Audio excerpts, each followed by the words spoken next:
everybody, it's Jeremy. Welcome back to EA Tetragrammaton, where we are playing This is turn 18. Let's jump into things.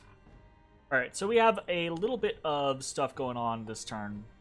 Another kind of surprising or unexpected turn of events with Agartha. Let's actually... A moment, I gotta drop my...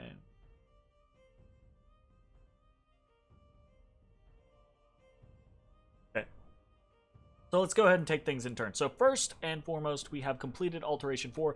Very big deal for us. This gets us Swarm, which is going to be really helpful in a lot of battles going forward. We've searched Greenwood, found nothing. We found a Forest of Thousand Streams in Kronberg. This is actually kind of a big deal. So this gets us a Water Gem and a Nature Gem, which is nice. Any 2-gem site is nice. But it also gives us Enchantresses, which... in and of themselves aren't that great, honestly. They're very high upkeep cost, and they're high recruitment cost, right?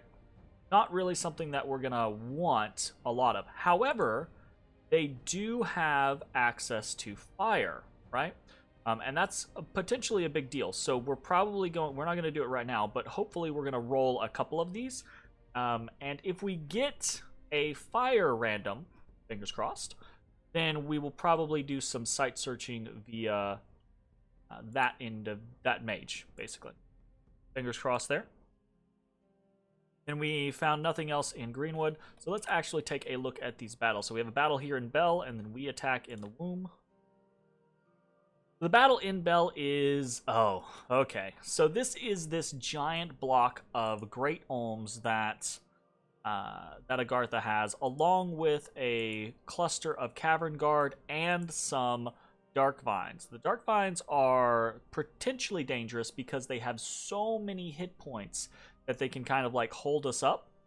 They're very slow though, and they have a fair number of attacks, right?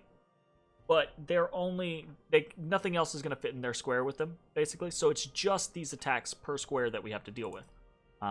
The scary thing is that these guys can kind of like cause annoyance to our Mushushus. Not really kill our Mushushus per se. It's possible for them to kill a Mushushu, but they're very low protection compared to a Mushushu, and the Mushushu hits much harder. And we have regeneration, so we're a match there, but these guys are dangerous, basically. But the real issue is the massive amount of Great Olms, right? Because this is what happens. They go, a bloop. Actually, okay, there we go. I was gonna say, that wasn't really scary initially. But all of these Mind Burns add up, right? The Mind Burns themselves don't do very much damage, but they add up as they get stacked on top of each other.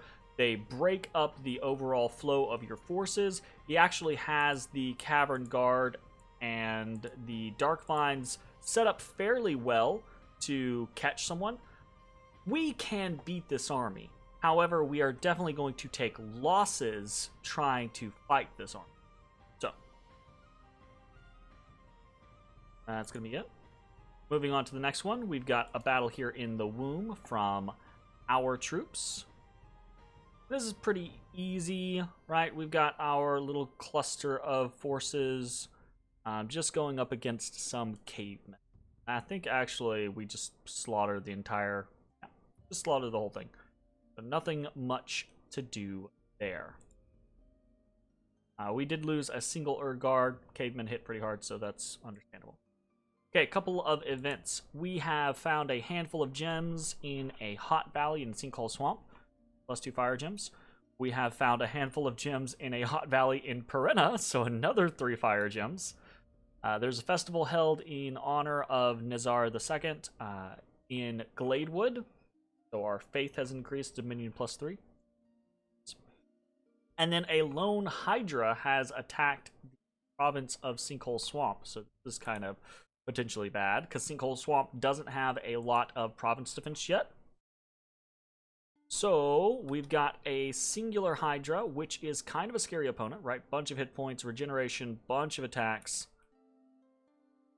against not a lot, actually. However, here's one of the upticks, right? Is the Hydra has a poison cloud, and that normally does a lot for the Hydra.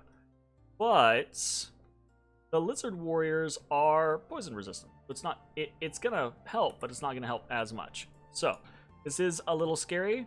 The lizardmen have very, very strong attacks with their tridents, though. So go in. Ooh, just took out a whole square basically immediately. However, we can see like a head's already popped off, right? So already taken, what was that, 16 damage? This is dicey. Oh, the second round of attacks was significantly worse for the Hydra and way, way better for the Lizardmen. So the Lizardmen have basically destroyed, and here's the thing about the Hydra, is as you cut off heads, it loses attacks, right? So, very big deal, because now it can't really do much. Except it is kind of, it has routed the Lizardmen, and it's just this commander that's just fighting it out, right? Just fighting it out, and he's poisoned, and this is bad, but the Hydra gets off before the commander dies, and there's still one more Lizard Warrior on the field because he's limping. Okay, that was way too close, way too close. So, we do retain the province, but that was a little sketch. We have some patrolling in White Peaks, and then we have a new famous hero in Masanapada. So Masanapada got Heroic Endurance, which is pretty good, actually. So Heroic Endurance is gain inherent reinvigoration, right, of 2, which is pretty nice. The only kind of downside here is Masanapada is a prophet. Most of what he does really doesn't cost fatigue anyways, so it's kind of whatever. The upside is if we do keep Masanapada around, which we probably won't, depending on what our options are. If we hit a relative state of peace, we'll probably kill Masanapada off, right? Because we would rather prophetize an Insi. But if we do keep Masanapada, what reinvigoration does is it helps protect against various like heat from hell or rigor mortis or things like that, right? It's just an added layer of reinvigoration to help get away with that type of stuff. Okay, what are we doing this turn? We're doing a couple things, right? We are moving NC1 into the Wood of Many Paths, and I don't anticipate this being a big deal, honestly. We're also moving Elder 2 over into Gladewood because Coneburg now has 20 defense. We hit 19 this turn, and then we paid the bump up to 20 because the bump up to 20 gets us a Gudu, and this is actually a pretty nice thing in every province. Having a Gudu allows for a little extra oomph that can kind of surprise enemy forces if they're just like small raiding parties or thugs or things like that, because depending on what the Gudu randoms, it can either buff troops fairly well, or it can cast some pretty interesting evocations. Okay, so that's an interesting effect. It also just increases our unrest reduction and gives us another tick of patrol strength, so it's a pretty nice thing. So we're moving Elder 2, now that we're done with Defense Organization in Coneburg, we're moving Elder 2 over to Gladewood, and then we're moving Elder 8 over to Sinkhole Swamp, which should be nice to get some more of these fellas, right? So, we are recruiting a single Gudu here in Coneburg. In we are recruiting another set of forces and an Insi. This is with the goal that eventually this Insi is going to carry around this group of units. We'll see. Because that kind of depends, right? There's a caveat to that. And then Gudu 3 and 4 are continuing their site searching up into Tessaphon, while Ishib 1 is continuing his site searching down into Rim Mountains. All right. The big deal, of course, is up here in Agartha's territory. So Agartha has attacked Bel with a pretty large force. And so I could, and might even should, be trying to chase him around. But I have two ideas. He's been doing these feints repeatedly, where he strikes out and attacks the target and then goes back to his castle. Strikes out, attacks the target, goes back to his castle. Rinse, repeat, rinse, repeat. I think that it is likely, this is just an anticipation, I think he might go back to Agartha and try to fight me here, okay? We'll see, right? And my hope is that in doing that, we trigger swarm casting, and it's actually, you know what? I'm gonna do this. I'm actually going to give Masanapada those gems so that they can't swarm more than once. Okay? I want them to swarm immediately and then do other stuff, because I think 3 swarm casting, that's another 60 bodies. Plus, really, I'm banking on the flyers to get back in and cause some issues, right?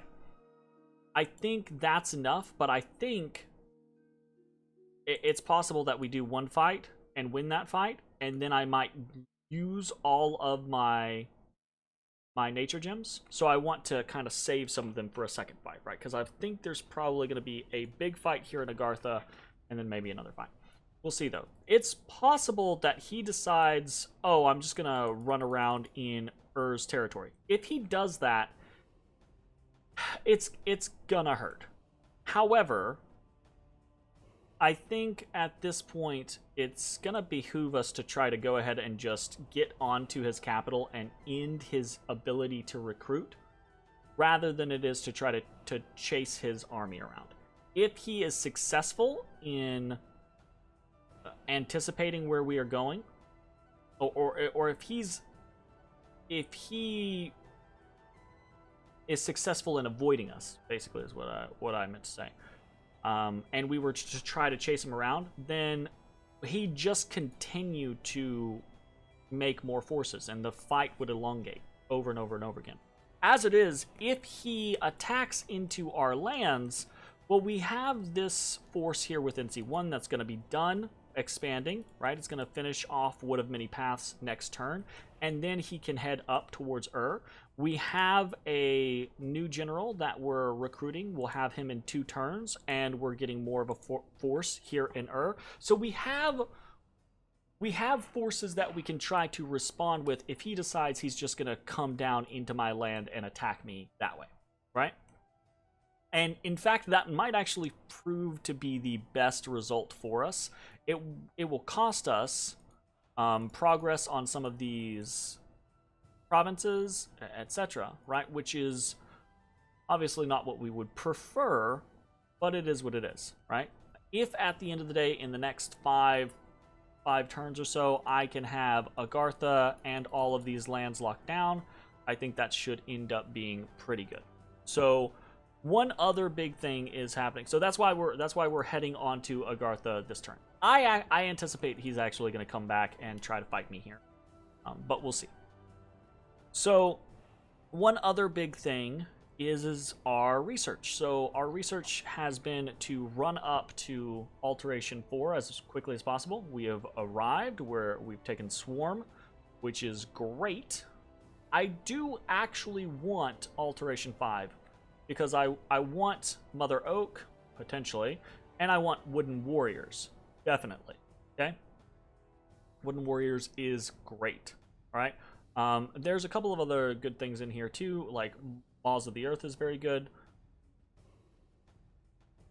However, we're going to hit Evocation 2 first real quick, because Evocation 2 is one of those things that we can grab very quickly. We're not going to get it in a single turn, but we should get it in 2 turns.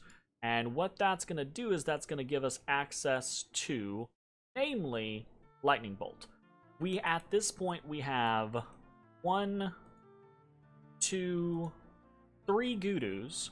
My plan over the course of the next several turns is to focus on Gudu recruitment, and with 6 or 7 Gudus added to an army casting Lightning Bolt this early in the game, that can actually do some pretty severe damage. So that is something that we want to have access to, and it's something that's not going to decrease our direction that much. I also want Conjuration 4 to get summoned Kusarakis. However, we've been incredibly unlucky with our Earth site searching, so we really don't have much of an income for it anyways. Once we have Agartha, fingers crossed, right? We will have the Roots of the Earth, which give 3 Earth Gems, so we'll be better off. But even then, before you start spamming Kusarakis, you really kind of want a positive income, right? Because then you can do it every turn with 1 mage, or do it every turn with 2 mages, depending on what the positive income you have is. And then you can really like kind of just ride it out, right? Your bank is still growing, so that if you need to spend them in a quick surge, you can. But if you don't do it, if you just kind of like keep it all the way down, tapped, basically, then you run into that situation where you never have extra Earth Gems to spare, and that never feels good, because there's a lot of good things that you can spend Earth Gems on. So, especially when we are level 6 in Earth Magic. So, all right, what else are we doing? I think that's it. I think that's kind of the turn. So, I will see you all next time. Should be a pretty big turn for us. Fingers crossed. Bye, everybody.